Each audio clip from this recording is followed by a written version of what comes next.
Dominic Raab leaving home this morning, about to resign his job, but with no intention of going quietly. Dominic Raab was 5 years in top cabinet jobs, and late last year, complaints about his behaviour surfaced from every one of them. Testimony was given that civil servants suffered ill health because of Mr. Raab's abrasive, intimidating and undermining treatment. The investigating barrister said many of these didn't qualify as breaches of the ministerial code. But KC Adam Tolley said Dominic Raab's humiliation of a senior civil servant at the Foreign Office was a misuse of power in a way that undermines or humiliates. And in a separate incident at the Foreign Office, Dominic Raab engaged in intimidating behaviour. At the Justice Ministry, he was intimidating or insulting towards civil servants, attacking their work as utterly useless and woeful. The report says the Justice Ministry's top civil servant, Antonio Romeo, warned Mr. Raab twice about his behaviour last year. Now, he says he doesn't recall that, nor did he recall an earlier similar conversation with the top Foreign Office civil servant. Before anyone could read any of this, though, Dominic Raab published his resignation letter, saying the report was flawed, setting the threshold for bullying so low it would be a dangerous precedent. He simultaneously fired off an article for the Daily Telegraph, calling the investigation a Kafkaesque saga based on mostly vague, undated and unsubstantiated claims. And he said it sets the playbook for a small number of officials to target ministers. He was getting his retaliation in first. His old ally, Rishi Sunak, didn't release the actual report until after Dominic Raab's version of events had circulated. Rishi Sunak was letting his old ally go, but as gently as possible. A warm letter, no direct condemnation for past actions, nor for his rubbishing of the report the Prime Minister had commissioned. I don't know why Dominic Raab, in the middle of a cost of living crisis, thinks that anybody wants to hear about his whining about having to resign. What I think everybody wants is strong leadership, and that has been palpably absent here. Alex Chalk, the new Justice Secretary, was welcomed to the Justice Department by the Permanent Secretary, Antonio Romeo. Dominic Raab, in interviews with selected broadcasters, suggested he was the victim of politically motivated officials.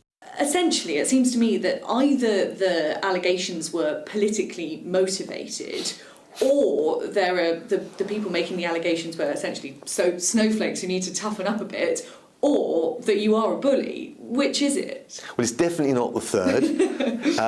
Look, I don't use the language of snowflakes and all of that. Toughen up, then. I think resilience is important, particularly at the senior level. But the bottom line is you've got to be able to have direct conversations with people.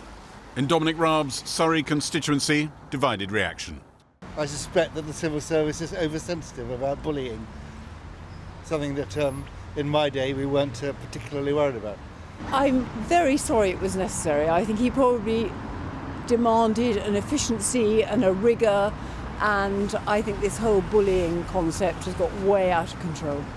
And by his general nature that he comes over, obviously I'm not involved, but its general nature, I think it's probably true. So, shouldn't, because he's in power, shouldn't get away with any type of bullying. Should be example, really, shouldn't he? The complainants against Dominic Raab wanted him removed for what they saw as persistent bad behaviour. But he's now talking about a small group of them having ambushed him. Whitehall may find Dominic Raab's even more abrasive out of office. And here he is. Gary, that is, Gary. We're used to people resigning from office and going off with their tail between their legs, disappearing from public view, the rest of it, and being labelled a failure. What Dominic Raab has made sure today is that certainly in a lot of people's minds, he's now labelled some kind of martyr for a cause, the anti-woke cause. And he was very determined to do this. He was asking Adam Tolley if he could have a whole section of the report that gave his version of events. Actually, he did better than that. He got a pause from number 10, during which there was no report. He could dominate the landscape with his version of events before the report was even out. A favour from Rishi Sunak, you can't help thinking. There are civil servants here who also feel around Whitehall that Adam Tolley and the way he wrote this report, the way he conducted it, that's also helped Dominic Raab a bit in this cause, because a lot of behaviours which they considered repugnant aren't even listed here because they didn't meet the threshold which that employment barrister feels is necessary for any sort of public report like this. And some of them, as Adam Tolley says in the report, had never even met Dominic Raab, some of the people who wrote into him. Now, that's another gift for the opponents, but some of those people were devising rosters. They were involved in the departments which in some cases became mildly dysfunctional because everyone was trying to dance around this man that an awful lot of people found it appalling to work with. So, what are the questions that are left here tonight? One of them is it really necessary to behave like that to civil servants if we want to drive for results? Well, other ministers seem to cope without doing that. Are prime ministers in the future going to behave differently when they get a warning? There were warnings about Dominic Raab's behaviour, just as there were about the other two resignations from the cabinet under Rishi Sunak. One thing we do know the answer to tonight, though, is who's coming in, who's benefiting from all of this. Oliver Dowden and Alex Chalk, the new Justice Minister, Oliver Dowden, the new Deputy Prime Minister, both of them Remainers, I should mention to you. And if any Tory comes up to you and says, oh, we don't keep count of things like that anymore, ignore them. OK, we might find out. Gary Gibbon, thank you very much indeed. Well, joining me now from his North East Somerset constituency is the former Business Secretary, Jacob Rees-Mogg. Thank you very much for coming on the programme. I just want to put to you the quotes from the Adam Tolley report in the conclusion. Dominic Raab's behaviour was intimidating, humiliating, unreasonably and persistently aggressive. This is the conclusion to a report that was, summoned up by the government for the government. Do you think that he had any choice but to resign? Well, I've got the conclusions of the report in front of me. I read the report earlier today, and I think the key point is that the issue on which there was most attention was a relation to the Civil Service Code and Dominic Raab saying that civil servants should follow this. And this, it turns out, was when civil servants had exceeded their authority in relation to discussions over Gibraltar. And that is something of the utmost political sensitivity, and it seems to me it's absolutely reasonable for a minister to get quite annoyed when civil servants do not follow government policy, which they are meant to do. I have quite a high threshold for getting annoyed, probably a higher one than Dominic does, but I think any reasonable person would get annoyed when government policy is being undermined by civil servants following their own agenda. And that seems to be the case in the most serious charge about the Foreign and Commonwealth Office. But so do you think he was wrong to resign? I think his resignation was unnecessary, and I think the Prime Minister should not have accepted it. I think it's very dangerous that we are setting the bar so low for this, that being in office requires people with backbone and people who have to work under high pressure, and that is the part of the job. Decisions need to be made quickly and efficiently, but crucially, the civil service has to carry out the policy of the government of the day. But they can also be treated with respect, and if it doesn't. I mean, let me quote this again. Intimidating, actually, humiliating behaviour, unreasonably and persistently aggressive. I mean, you wouldn't like to be treated like that by your boss, would you?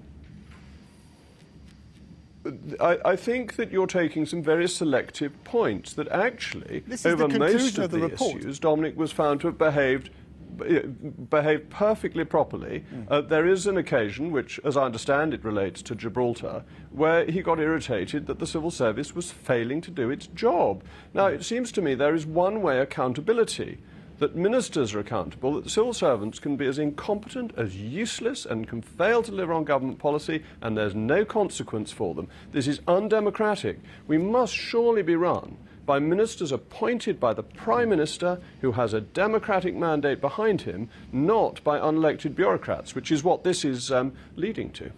Again, what Adam Tolley said in one line was he was aware of his behaviour, or he should have been aware of his behaviour. So the defence that he was doing this unintentionally, again, doesn't hold water when it comes to Adam Tolley's conclusion.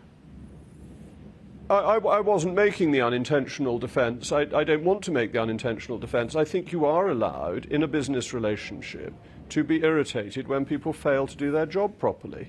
And if you are a senior civil servant, well-paid senior civil servant, probably on course to get an honour, you should have the backbone to cope with being criticised if your work isn't good enough. Mm. So if he hadn't resigned, do you think the Prime Minister would have had to sack him?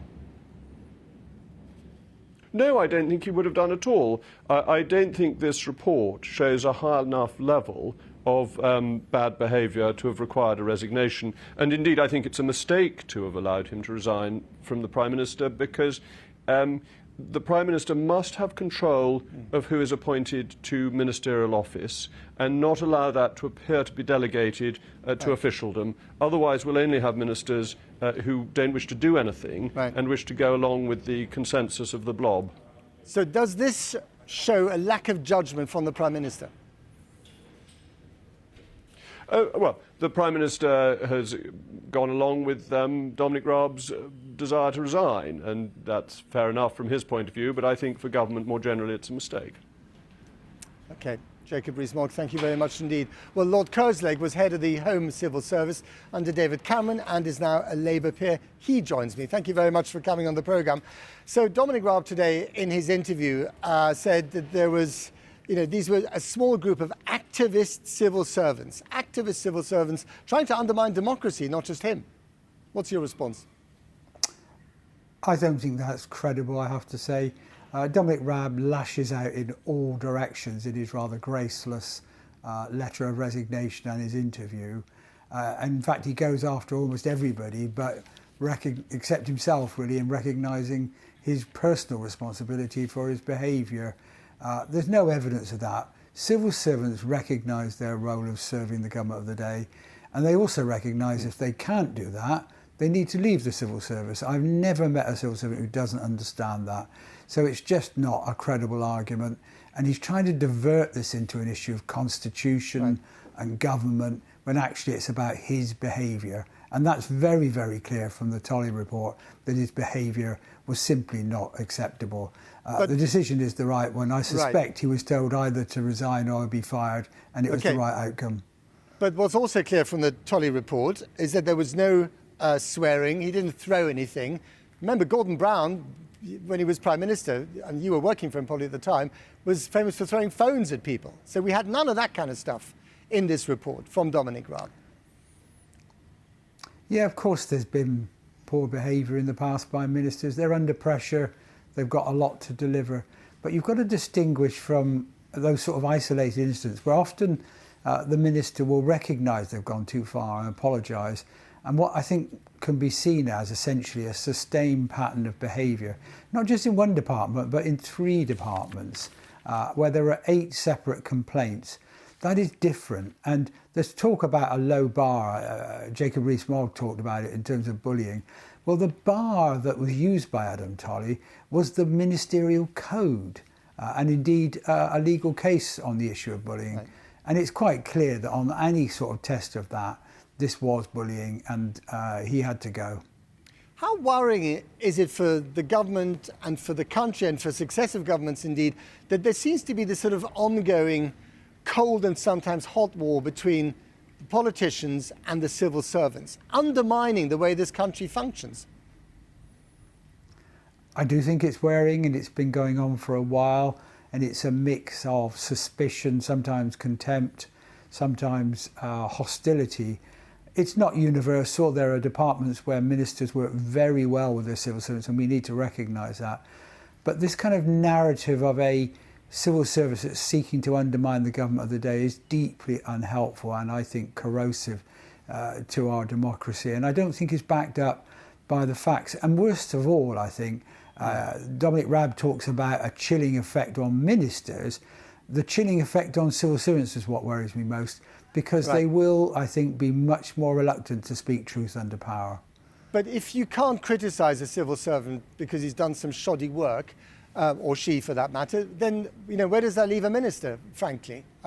There's got to be a certain amount of feedback, and rather robust in some cases. Oh, absolutely, Matt. It's perfectly in order for ministers to oversee negotiations, contrary to what Dominic Raab says is being suggested here. It's perfectly in order for them to give critical feedback if they're not happy with their briefing. It's the way it's done that's the issue here. And I think that's the distinctive point here. Of course, there'll be critical feedback. I experienced it. I doubt if there's a single civil servant working with ministers who haven't. But how it's done is crucially important here. And if you undermine, diminish, I'll say the word, bully individual civil servants, then that is not acceptable. And so it's not about what you do, it's the way you do it. Okay, one more to Jacob Rees-Mogg, if I may. You were once sacked by Rishi Sunak as well when he became Prime Minister. What advice would you give to Dominic Raab now? Well, actually, I resigned as soon as he became Prime Minister, so you ought to get your fact-checkers onto that.